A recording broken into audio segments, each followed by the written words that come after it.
Welcome to Just Breathe.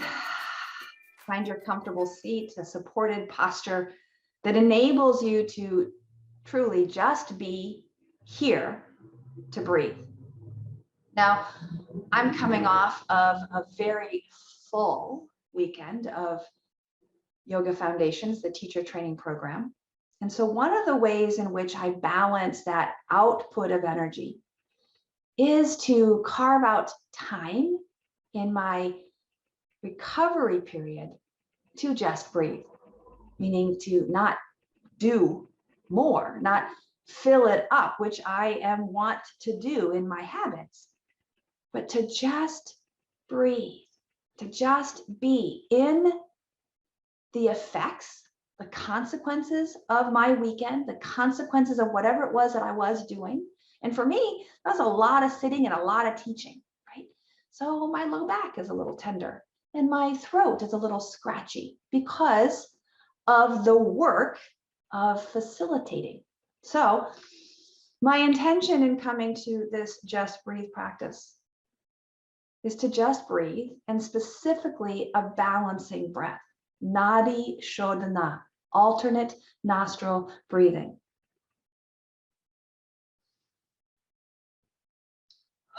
And I'm reminded of what we talked a little bit about last week from James Nestor's book on breath. And that specifically, he says that respiration can lead to restoration. Breathing is so much more than just getting air into our bodies. It's the most intimate connection to our surroundings. And of course, our surroundings are multi-layered. The yoga philosophy of the koshas helps put context to this idea. We have the Annamaya kosha, the physical body. So as I breathe in and take these first few breaths just to notice, I check in on my Annamaya kosha. What are the consequences? What are the conditions here that is in my environment that I'm cultivating intimacy with? My body, Annamaya kosha. In the next breath, I want to check in on the second layer of the koshic body, the pranamaya kosha, the energy, the subtle body. How is my energy today? Am I buzzing? Am I lethargic? Am I unclear? Thirdly, then, the manamaya kosha, the mental bodies. And of course, when we talk about the manas in yoga, we're talking about the three minds of the brain, of intellect, of logic, of reasoning, of the heart, emotion and storytelling, and the intuitive belly, the knowing. How is your manamaya kosha today?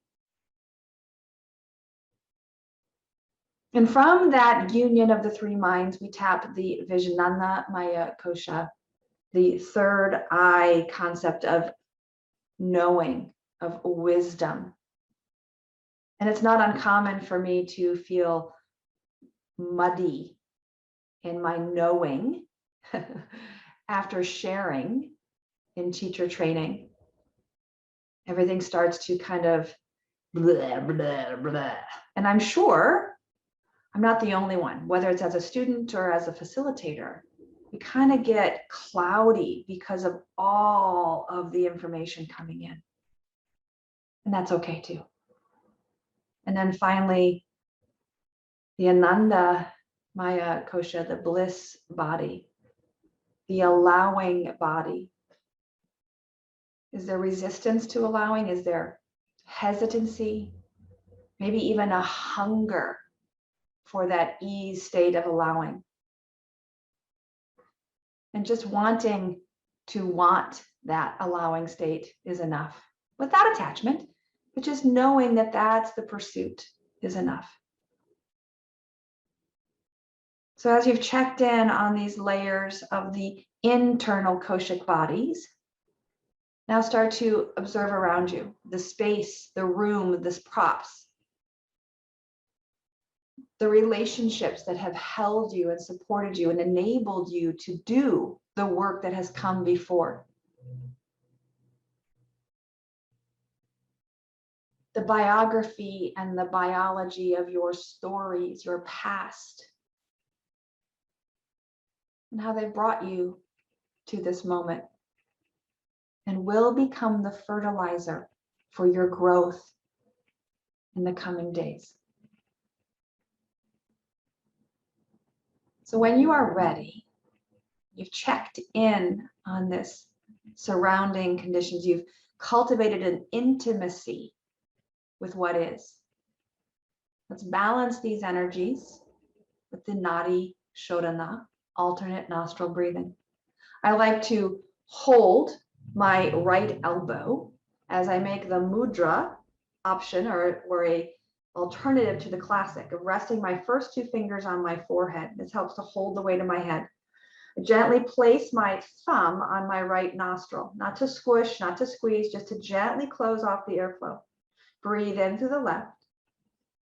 And as that breath reaches its peak, I switch the fingers. My ring finger closes the left nostril, and I exhale out the right.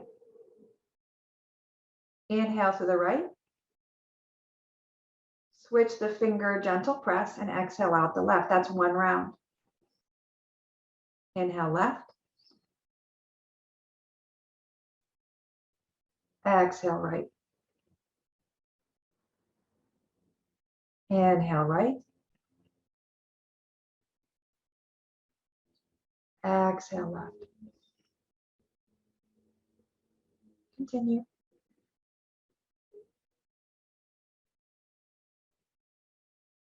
It's not uncommon to have congestion. Soften the press on your nose so air can flow, even if it's in the other side, right? That's okay. Better to breathe than to not breathe, or even breathe through the mouth.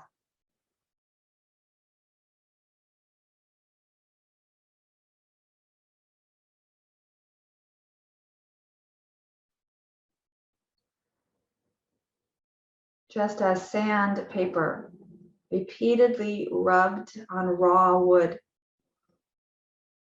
can remove any unevenness, creating a smooth surface. This friction of airflow, even in a congested nasal passage, can start to smooth out the edges,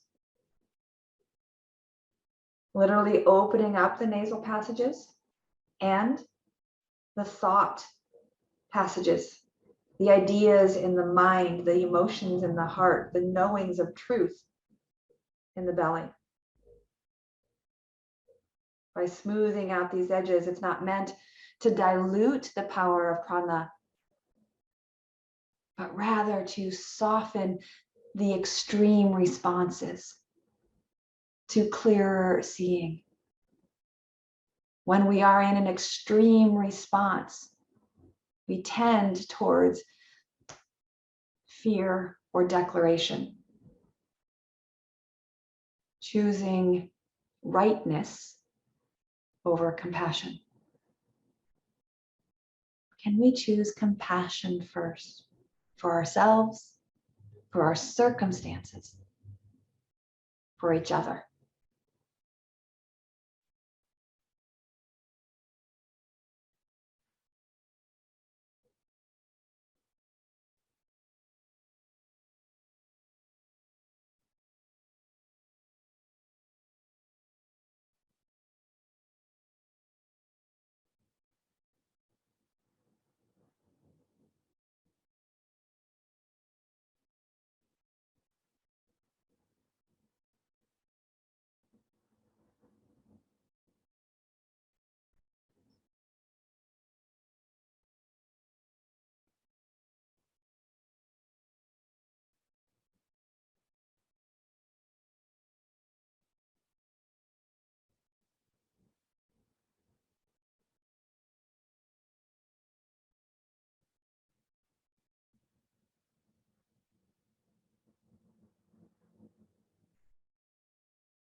What are you noticing?